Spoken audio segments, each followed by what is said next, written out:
ও মানুষ, আমি নূরের সৃষ্টি ফেরেশতারে শ্রেষ্ঠ বানাই নাই, আগুনের সৃষ্টি জিনের শ্রেষ্ঠ বানাই নাই। আমি আল্লাহ মানুষ মাটির দ্বারা বানায় শ্রেষ্ঠত্ব দান করেছি। ও মাটির মানুষ, মিনহা খলাকনাকুম, এই শব্দ থেকে এক নাম্বার উপদেশ নাও। আল্লাহ মাটির থেকে তোমাদের বানাইছেন, মাটি পায়ের নিচে থাকে, ওই মাটির থেকে বানাইয়া তোমার সম্মানটা নিচে রাখে নাই। আল্লাহ সম্মান এত বেশি দান করেছেন, নূরের সৃষ্টি ফেরেশতারও এত সম্মান নাই, জিনেরও এত সম্মান নাই। আল্লাহ মানুষের এত সম্মান দান করেছেন। ও মানুষ, তুমি মাটির সৃষ্টি হইয়া অন্তরের মধ্যে লালন করো, তুমি ফেরেশতার থেকেও দামি, তুমি জিনের থেকেও দামি। তুমি এত সম্মানের মানুষ, তোমার এত পজিশন, এত মর্যাদা আল্লাহ দান করেছেন। এই মর্যাদা তুমি ধইরা রাখো, কিয়ামতের ময়দানে বিনা হিসাবে জান্নাত দেওয়া হবে। তাহলে মাটির থেকে বানাইয়া এক নাম্বার উপদেশ হলো, আমরা হলাম সৃষ্টির শ্রেষ্ঠ, কিন্তু খবরদার, এই সৃষ্টির শ্রেষ্ঠত্ব যদি ধইরা রাখতে চাও তাহলে মাটির দিকে তাকাইয়া আর একটা উপদেশ নাও। সেটা কি? মাটির ধর্ম বা চরিত্র হলো নরম থাকা না গরম। মাটির উপরে কি পরিমাণ জুলুম আমরা করি! কত দালালেরা এক জমিন 13 বার বিক্রি করে জাল দলিল দিয়া, আছে না নাই? জমিন কারোর সাথে খারাপ ব্যবহার করে না। জমিনের উপরে দাঁড়াইয়া কত অন্যায় করেছি, জমিন কোনোদিন রাগ করে নাই। অথচ কারুনের সাথে করছিল না, মাটির মধ্যে গেড়ে ফেললো, কারুনের মাটিতে খেয়ে ফেললো, আর বাঁচার উপায় হলো না। আল্লাহ মাটির থেকে বানাইয়া দুইটা উপদেশ দিলেন। এক নাম্বার, মাটির মানুষ তোদের সম্মান পায়ের নিচে না, সবার উপরে। কেমন উপরে? নূরের সৃষ্টি ফেরেশতাদের এত সম্মান নাই। 2 নাম্বার উপদেশ, ও মাটির মানুষ, তোমার এই শ্রেষ্ঠত্ব ধরে রাখার জন্য মাটির মতো নরম হইয়া চলো। মাটির সাথে এত গাদ্দারি মানুষ করে, মাটি কারো সাথে খারাপ আচরণ করে না। ও মাটির মানুষ, মাটির মতো নরম হইয়া চলো। গরম গরম ভাব দেখাইয়া কারো সাথে অপরাধ করবা না, কারণ আমার মাটির চরিত্র হলো নরম। আমার নবী মানুষের নরম কথা দিয়া মাত্র 23 বছরে গোটা দুনিয়াটা আলোকিত করেছে। আমগো জন্ম নরম, আমরা দুনিয়াতে মানুষ বড় নরম। আল্লাহ বলেন, ওয়াখুলিকাল ইনসানু যায়ীফা, মানুষ হলো বড় দুর্বল। দুর্বলের মধ্যে আল্লাহ বরকত বেশি দিয়েছেন। পুরুষের তুলনায় নারীরা দুর্বল, এই জন্য পুরুষের থেকে নারীর সম্মান কম না বেশি? বেশি। নরম হওয়ার কারণে, নরম কথায় মানুষের অন্তরের মধ্যে দাগ কাটে, অ্যাকশন হয় বেশি। আমার নবী নরম নরম কথা দিয়া মানুষের দাওয়াত দিয়েছেন, ও আল্লাহর বান্দারা, নরম চরিত্র নিয়ে চলো, গরম ভাব দেখাইও না। আর গরম ভাব দেখাইতে গিয়া ফেরাউন টিকতে পারে নাই, নমরুদ টিকতে পারে নাই। যেই ফেরাউন নিজেরে শুধু খোদা দাবি করে নাই, বলতো আমি সব থেকে বড় খোদা, আনা রব্বুকুমুল আলা, আমি শুধু খোদা না, সব থেকে বড় খোদা। আমার আল্লাহ সেই ফেরাউনের লোহিত সাগরের পানিতে চুবাইয়া ধ্বংস করে দিলেন। ও আল্লাহর বান্দারা, ও যুবক, ও পর্দার আড়ালের আম্মা জান, ও বৃদ্ধ বাবাজি, মাটির আদর্শ নিয়া নরম হইয়া চলো রে বাবা। ও স্বামী, স্ত্রীর সাথে গরম ভাব দেখাইও না। ও আম্মা জানেরা, স্বামীর সাথে গরম ভাব দেখাইবেন না। মিনহা খলাকনাকুম, আপনি নরম মাটির সৃষ্টি রে আম্মা জান। ও সন্তানেরা, মা বাবার সাথে গরম ভাব দেখাইও না। ও শিক্ষক, ছাত্রদের সাথে গরম ভাব দেখাইও না। ও ছাত্র, শিক্ষকের সাথে গরম ভাব দেখাইও না। গরম ভাব দেখানো আল্লাহ পছন্দ করেন না। নমরুদ ভাব দেখাইয়া কয়, আল্লাহরে গুলি কইরা মেরে ফেলবো। সেই নমরুদের ধ্বংস করার জন্য আমার আল্লাহর কোনো বাহিনী লাগে নাই। একটা অসুস্থ মশা নমরুদের ধ্বংস করে দিল। বলেন, ওই মশা আজও আসেনি? আল্লাহ আসেনি? মশারির ভিতরে মশায় মাঝে মাঝে কানের কাছে গান গায়নি? আমনে তখন ঘুমে যদি ঢুইকেই যায়, চান্দির গোড়ায় গিয়া যদি খাই, আম সরি, আমি ভাবছিলাম তুমি নমরুদ, মাফ করে দাও, কাম হইব মিয়া একটা পিঁপড়া কানের গোড়া আইলে ঘুম শেষ, কথা ঠিক নেই? ঘুমের ভিতরে মশারি ছিদ্র ছোট, তাও দামি এসি মশারি। কি মশারি? এসি মশারি। এখান দিয়ে মশা ঢুকলো, কিন্তু কানের ছিদ্র কত বড়, সামনে ঘুরে একটা মশাও ভেতরে ঢুকে না, কারণ আমার আব্বাজান পাহারা দেয়। কি না, আমার আল্লাহ কত দয়ার মালিক। আল্লাহ বান্দারে এত মোহাব্বত করেন, ফেরেশতারে পাহারায় লাগায় কয়, ফেরেশতা আমার বান্দা ঘুমাইছে, পাহারা দেও, ঘুমে যেন ডিস্টার্ব না হয়।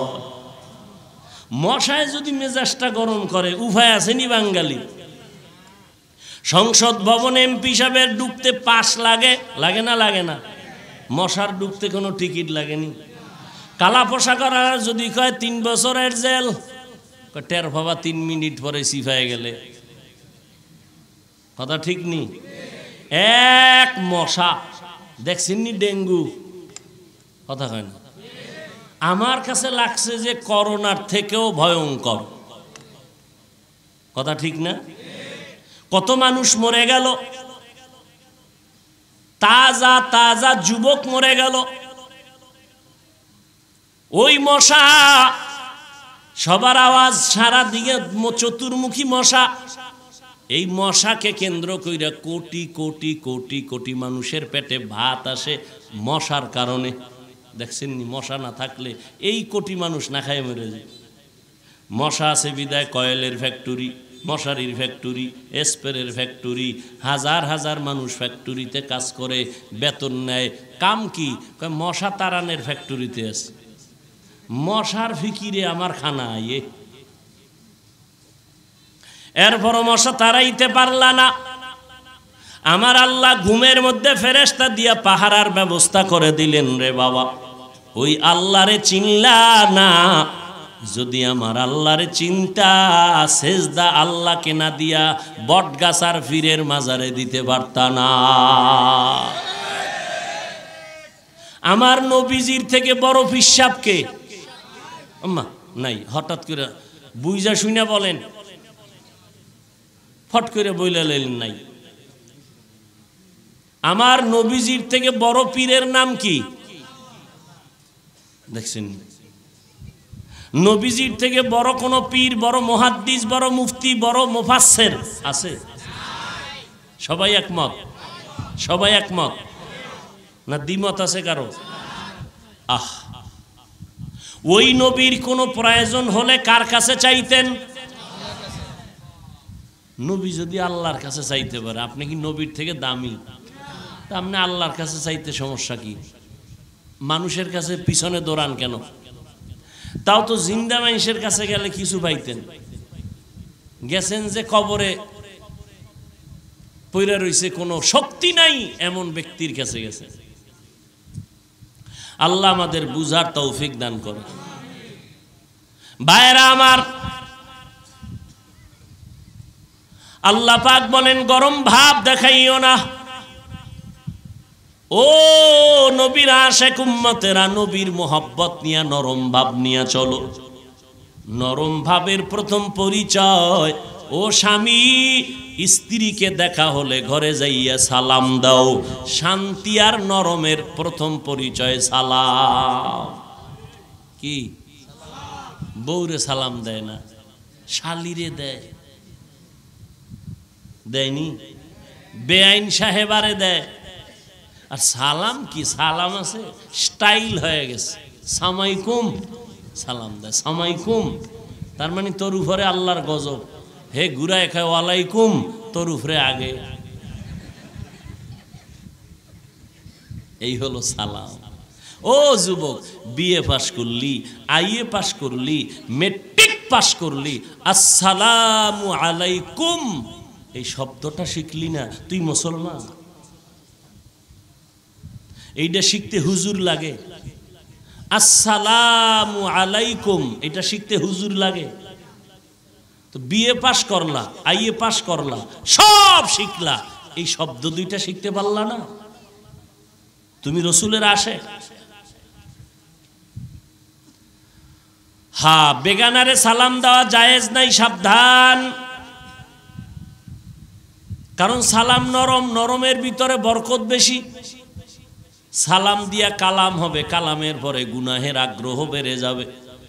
এই জন্য যার সাথে বিয়া জায়েজ আছে তারে বিয়ের আগে সালাম দেওয়া নিষেধ।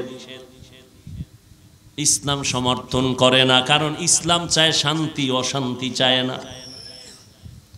ও আল্লাহর বান্দারা,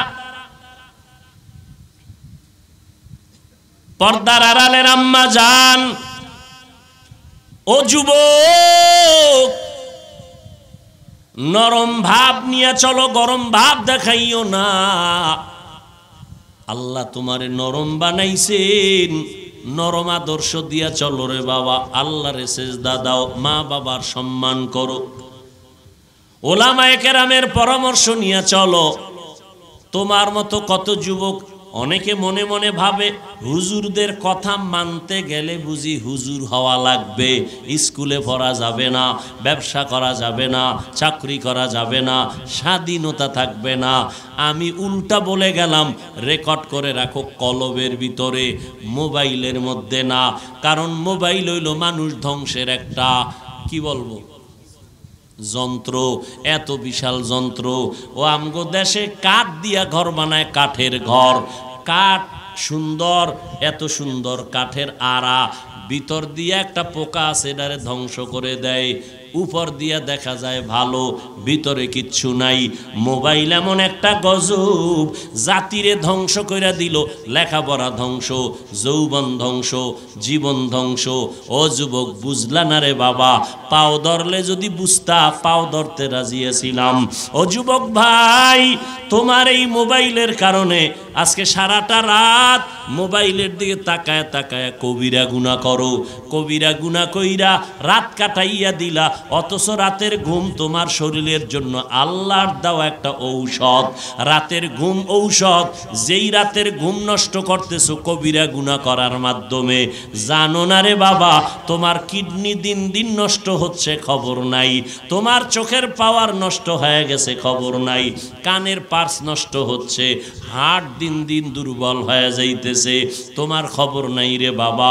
এই মোবাইলের গুনার কারণে তোমার চেহারার মধ্যে কোনো উজ্জ্বলতা নাই।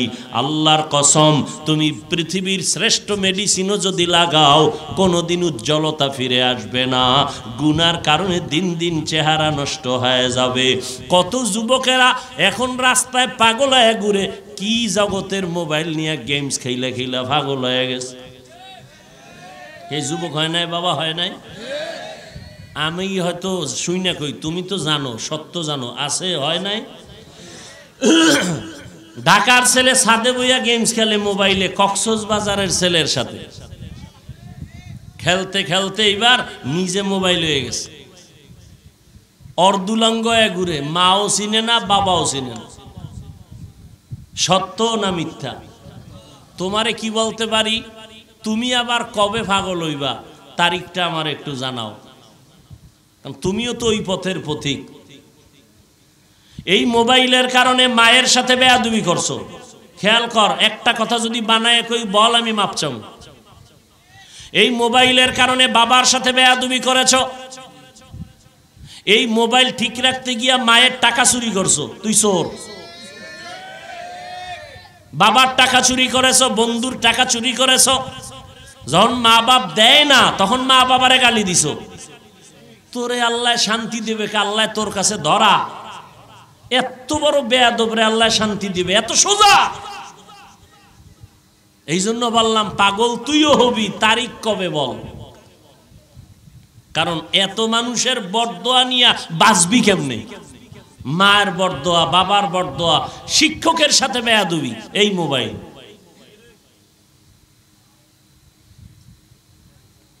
শরীর শেষ, ব্রেন শেষ, চরিত্র শেষ। শুধু নিজেরটা চরিত্র নষ্ট করলো তুই তো কত মাইয়ার চরিত্রের উপর আক্রমণ করছো। তোর কপালে বিয়া নাই, আপনি কি গায়েব জানেননি? যেইভাবে ঠিক কইছে, বিয়া যদি থাকে তবে বউ পাবি না, পাবি জল্লাদ। এমন একটা জল্লাত আসবে 5টা মাইয়ার জাল মিডাবে জোতা দিয়া। রেডি থাকো, কত ধানে কত চাল টের হইবা। হাসির কথা না রে বাবা, মজার কথা বলি না। যদি চিন্তা করো কান্নার কথা বলছি, কান্নার কথা, আমি হাসির কথা বলি না। আমার সাথে তোমার কোনো দুশ্মনী নেই। আমি বললাম তো, কোরআন শরীফ থাকলে বুকে লাগায় বলতাম, বল পাও ধর্মু নাইমে আসি, নিচে নামি, তোর বুকটা আমার বুকে লাগাই। যদি কো হাফিজ ভাই পাও ধরেন, আমি আজকে থেকে গুনাহ ছেড়ে দেব, বল আমি এখন নিচে নামে পাও ধরমু, কসম আল্লাহ এখন পাও ধরমু। কোনো দুশ্মনী নাই। আমি তো বলি না তুমি পাস করলি পড়ো, আমগো মতো হুজুর হও না, কেউ বললেও আমি তার সাপোর্ট করি না। তুমি স্কুলে আসো থাকো, কলেজে আসো থাকো, চাকরি করো আলহামদুলিল্লাহ, ব্যবসা করো আলহামদুলিল্লাহ, হুজুর হওয়ার দরকার নাই। হুজুরেরা বহু ভেজাল লাগাইতেছে, কোনো দরকার নাই। তুমি যেখানে আছো ওখানে থেকেই তুমি আল্লাহর রসুলের সুন্নত তরিকা অনুযায়ী মা বাবার সম্মান করো, দোয়া নেও, হুজুরদের পরামর্শ নেও, 5 ওয়াক্ত নামাজ পড়ো, দেখবা তোমার জীবন হবে ফুলের জিন্দেগি। এবার বলবা হাফিজ ভাই সম্ভব কেমনে? এবার দুই একটা উদাহরণ দিয়ে মোনাজাত দেই। তোমার মতো যুবক জীবনে মাদ্রাসায় পড়ে নাই, স্কুলে পড়ে, কলেজে পড়ে, জেনারেল পড়ুয়া, বলো তুমি সাক্ষী দাও, 5 বেলার নামাজ পড়ে, 1 বেলার নামাজও বাদ দেয় না, আছে না নাই? বাস তোমার বিবেক থেকে একটু জবাব দাও, তুমি পারো না কেন? আর ওয়াজের দরকার নেই। তোমাকে তো আমি বলি নাই, আমাকে কোনো হুজুরও মনে হয় বলে নাই যে পাস করলি মাথায় না দিলে গুনাহ হবে, তাবলিগে না গেলে গুনাহ হবে, চরমনাই না গেলে গুনাহ হবে, কওমিতে না পড়লে গুনাহ হবে। যদি কেউ বলে থাকে আমি বলবো ভুল বলেছে, না দরকার নাই, মাদ্রাসা আসার দরকার নাই, তুমি স্কুলে থাকো, আমি দোয়া করি ডাক্তার হও, ইঞ্জিনিয়ার হও, সাংবাদিক হও, তুমি একজন উকিল হও, ব্যারিস্টার হও, তুমি একজন এসপি হও, তুমি একজন ডিসি হও। কারণ আমার দেশে আলেমের অভাব নাই, মুফতি সাহেবের অভাব নাই, আমার দেশে বড় ডাক্তারের অভাব, ইঞ্জিনিয়ারের অভাব। ডাক্তার আছে ঠিক, তবে আদর্শওয়ালা ডাক্তার নাই। ডাক্তারের কথা শুনলে রোগীর রোগ সুস্থ হবে, কিন্তু ডাক্তারদের ব্যবহারে বহু সুস্থ রোগী অসুস্থ হয়ে যায়। এই জন্য আমার দেশের ডাক্তারের বড় অভাব, ইঞ্জিনিয়ারের বড় অভাব। আদর্শ ডাক্তার চাই, আদর্শ ইঞ্জিনিয়ার চাই, আদর্শ একজন সাংবাদিক চাই। আদর্শ সাংবাদিক যদি হইতো, আব্বার কথা মনে কইরা, মায়ের কথা স্মরণ কইরা আলেমেরে কখনো বেইজ্জতি করতো না। চিন্তা করতো আলেম ওলামারা একটু দোয়া করলে আব্বা শান্তি পাবে, কবরে আম্মা শান্তি পাবে, এই চিন্তা করতো, ইজ্জতকে হেফাজতের চেষ্টা করতো রে বাবা। ও পর্দার আড়ালের আম্মা জান, আল্লাহ তাআলা সন্তান দিছেন, একটা আদর্শ সন্তানের মা হইয়া কবরে যান।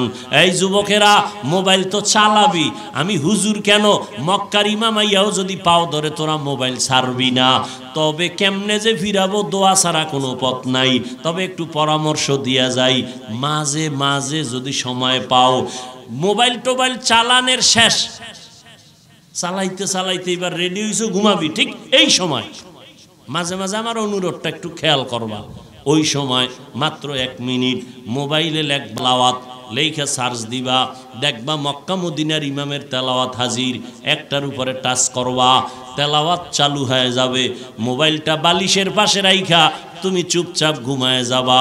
কোরআন তেলাওয়াত শুনতে শুনতে ঘুমাও, তোমার ঘুমটা হবে বরকতের ঘুম। এবং 1 দিন 2 দিন 7 দিন 1 মাস এইভাবে যদি আমল করো, আমার অন্তর বলে তুমি নিজেই বলবা জীবনে আর গানের আওয়াজ কানে দিব না। কোরআনের তেলাওয়াতে এত মজা, এত মজার আওয়াজ, কলিজা পর্যন্ত ঠান্ডা হয়ে যায়। আজকে যদি কোরআনের বয়ান না হইতো, এই মানুষগুলোকে টাকার লোভ দেখাইয়াও বসায় রাখা যাইতো না। ও যুবক, মনকে বুঝাও রে মন, তোমার মতো যুবক রাস্তায় গাড়ি চালায়, 5 বেলার নামাজ ছাড়ে না, ড্রাইভারি করে, মনেরে বুঝাও তুমি কেন পারবা না? তোমার মতো যুবক ভাই দেখো র‍্যাব, আর্মি, পুলিশ, বিডিআর এর চাকরি করে, 5 বেলার নামাজ পড়ে, দাড়িওয়ালা। তুমি কেন পারবা না রে বাবা? তোমার মতো যুবক তাকায় দেখো, নদীর মধ্যে মাছ ধরে, নৌকায় বৈশা নামাজ পড়ে, নামাজ ছাড়ে না। তোমরা সাক্ষী দাও, আছে না নাই? তোমার মতো যুবক তাকাইয়া দেখো, আজকে 5 ওয়াক্ত নামাজ পড়ে, শ্রমিকের কাজ করে, কৃষি কাজ করে, গামছা বিছাইয়া নামাজ পড়ে। এই স্কুল কলেজে যারা পড়ো, আমার জানা মতে আমি দেখছি বিভিন্ন কলেজে নামাজের ঘর আছে আলাদা, লেখা আছে মেয়েদের নামাজের ঘর, আর এক জায়গায় লেখা পাশেই ছেলেদের নামাজের ঘর। আছে না নাই? গিয়া দেখ, তুই তো খেলতেছো, আড্ডা দিতেছো, তোর ফাঁকে দিয়া তোর যুবক ভাই, তোর ক্লাসের ভাই গিয়া নামাজটা ঠিকই পড়ে আসছে, তুই খবর রাখো নাই। মেয়েরাও নামাজ পড়ে। ও যুবক, ভালো হইতে সময় লাগে না রে বাবা, তওবা করো। কয়দিন আর বাহাদুরি করবা? এই জীবনে কত যুবকের লাশ কবরে রাখলাম, কত জানাজা ভরাইলাম, কয়দিন আর বাঁচবারে যুবক ভাই। আজকে তোমার এত আপন বন্ধু স্বার্থে আঘাত লাগলে মোবাইলটারে বন্ধ করে রাখে, আর পাওয়া যায় না। কার পিছনে সময় দিয়া আল্লাহরে ভুইলা যাও, আমার নবীরে ভুইলা গেছো। ও পর্দার আড়ালের আম্মা জানেরা, আপনারা নবীদের মায়ের মতো মা, সাহাবায়ে কেরামের মায়ের মতো মা, এত সম্মান আল্লাহ আপনাদের দান করেছেন।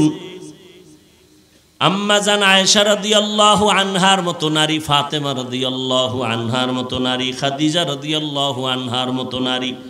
এরে আম্মা জান, এই দুনিয়াতে যত ভালো ভালো সন্তান আছে আসছে, সব হলো মায়ের অবদানের কারণে। যদি বলেন এসপি সাহেবের ব্যবহার বড় ভালো, ওসি সাহেবের ব্যবহার ভালো, প্রফেসরের ব্যবহার ভালো, খোদার কসম এই ভালোটা তার ব্যক্তিগত বাহাদুরি না, সব হলো মায়ের অবদান। আমি একটা ঘটনা 2 মিনিটে বলে মোনাজাত দিব। 2 ভাই, এর মধ্যে ছোট ভাই বিয়া করে ফেলছে, বড় ভাই করে নাই। ও যুবকেরা খেয়াল করো, মা বোনেরাও খেয়াল করবেন। ছোট ভাই বিয়া করলো, সন্তান আদি হইল। একদিন জিগা, এই মিয়া ভাই, তুমি বিয়া শাদী করো না, বিষয় কি? কয় আমি পছন্দের মাইয়া পাই না। মাইয়ার অভাব দেশে? বলে না, পাই না। ছোট ভাই মনে মনে ভাবলো, সম্ভ্রান্ত পরিবারের একটা মেয়ে যদি দেই ভাইজান হয়তো বিয়া করবে। এই খেয়াল কর, ঠিকই একটা ভালো মেয়ে, সুন্দরী, রূপসী, ডানা কাটা ভরি। বুঝনি ডানা কাটা ভরির ওয়াজ? বুঝো? ডানা কাটা ভরি মানে আইয়া তোর বাপের ডানা কাটবে, তোর মায়ের ডা কাটবে, শেষ সময় তোর ডা কাটবে, কাইটা এরপর সম্পদ। 1 মাস পরে দেখবি বউ হিজরত করছে।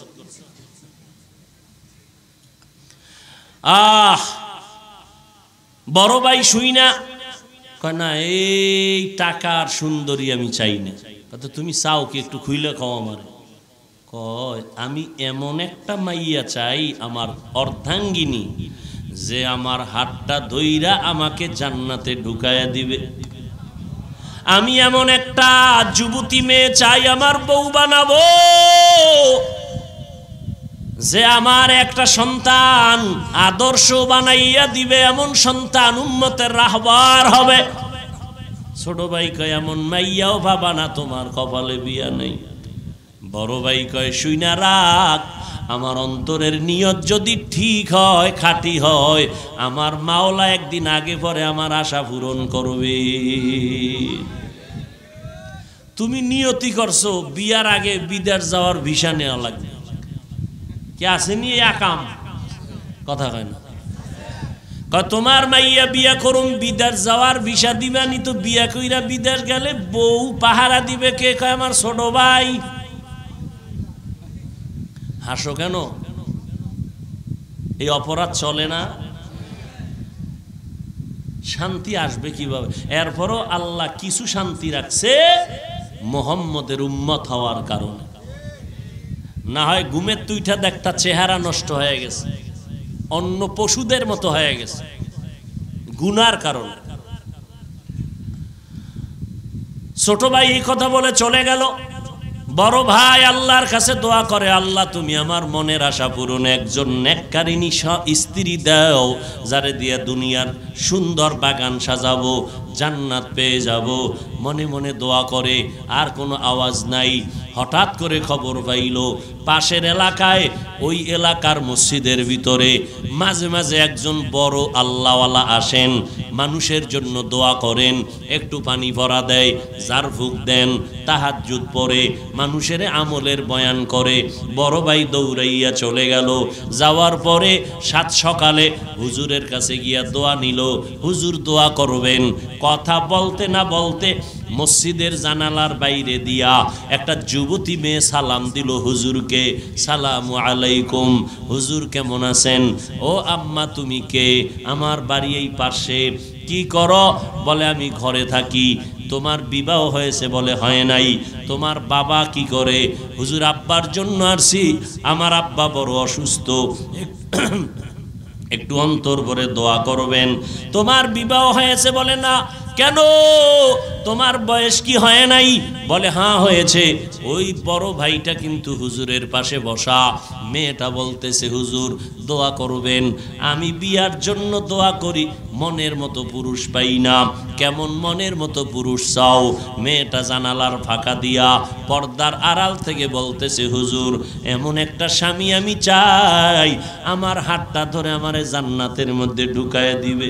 এমন একজন স্বামী আমি চাই যে আমার একটা সন্তান উপহার দিবে, উম্মতের ইমামতি করবে, জাহান্নাম থেকে ফিরাবে।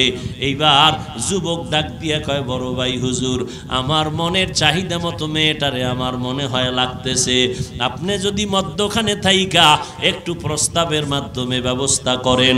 বলে গরিব ফ্যামিলি, বলে গরিব টরিব লাগবে না, রিজিকের মালিক আমার আল্লাহ। ঠিকই হুজুর মধ্যস্থা হইয়া বিবাহের ব্যবস্থা করে দিলেন। এরে পর্দার আড়ালের আম্মা জানেরা, আল্লাহ আপনাকে বানাইছেন, আপনার সাথে কারে জীবনের সঙ্গী বানাবেন তাও বানায় নাই। আপনি তাড়াহুড়া করেন কেন? তাড়াহুড়া করলে তো কপাল খারাপ হয়ে যাবে। এরে বোন, আপনার মতো কত বোন কলেজে পড়ে, 5 ওয়াক্ত নামাজ পড়ে, মোবাইলে সময় নষ্ট করে না? নাই? ও বোনের আপনি কেন পারেন না? বিয়া হয়ে গেল, যুবক যুবতী দুইজন সংসার জিন্দেগি শুরু করলো। যত ব্যস্ত থাক না কেন নামাজের টাইমে যায় নামাজে হাজির। দুজন নামাজ পড়ে, যা পায় খায়, কোনো চিন্তা নাই, পেরেশানি নাই।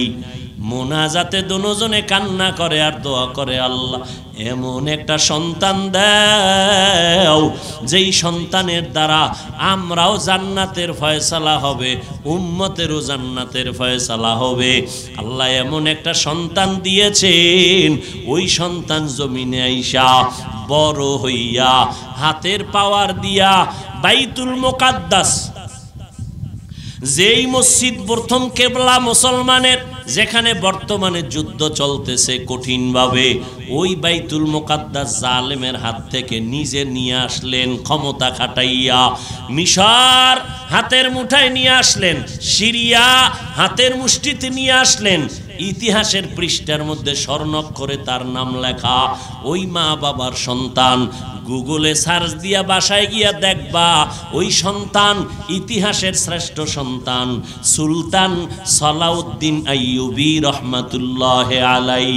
দুনিয়ার মিশর সিরিয়া হাতের মুঠায় নিয়া মুসলমানের শান্তির বাতাসে ঘুম পাড়ায় দিলেন।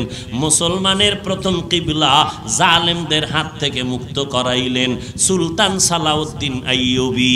এই সন্তান এমনি হয় নাই, মা বাবার দোয়া আর চোখের পানির কারণে হয়েছে। ও যুবক, যত বাহাদুরি করো, মা বাবার চোখের পানি আর দোয়া যদি না থাকতো আমি এই চেয়ারে বসতে পারতাম না। ও টাকাওয়ালা ভাই, মা বাবার দোয়া ছাড়া টাকা পান নাই, বাড়ি পান নাই, সম্মানের চেয়ারে বসতে পারেন নাই, এখনো সময় আছে মা বাবার দোয়া নিয়া ও যুবকেরা সামনে আগাও, মনে মনে আল্লাহর কাছে দোয়া করো। ও আল্লাহ, কত বছর হয়ে গেল সালাউদ্দিন আইয়ুবীর নাম ইতিহাসের পাতায়, সেও তো আমাদের মতো একটা সন্তান ছিল, তার আদর্শ দিয়া গোটা দুনিয়াটারে বিজয় করলো, আমি কেন পারবো না?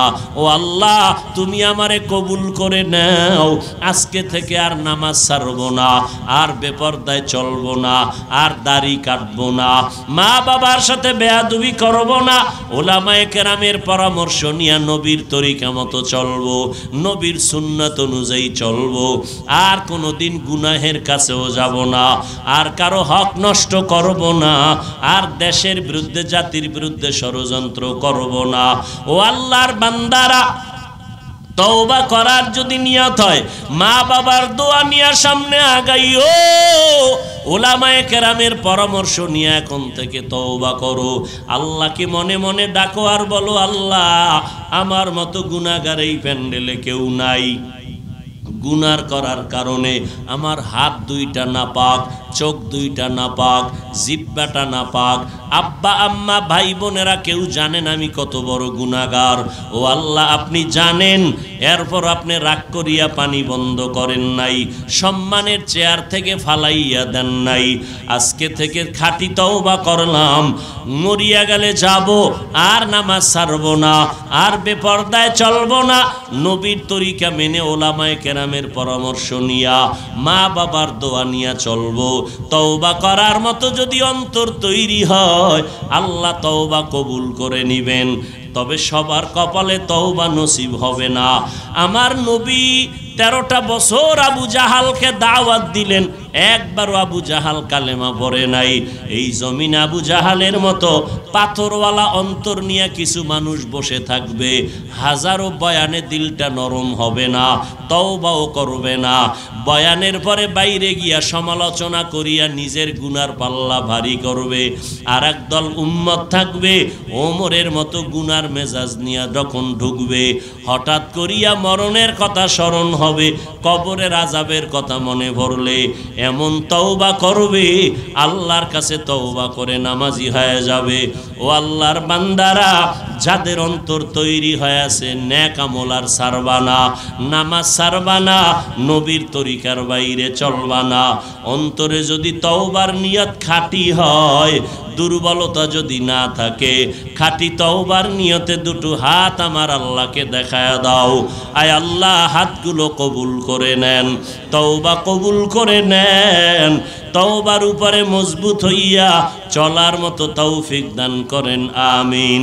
আলহামদুলিল্লাহি রাব্বিল আলামিন, ওয়াসসালাতু ওয়াসসালামু আলা সাইয়্যিদিল আম্বিয়া ওয়াল মুরসালিন ওয়া আলা আলিহি ওয়া আসহাবিহি আজমাইন।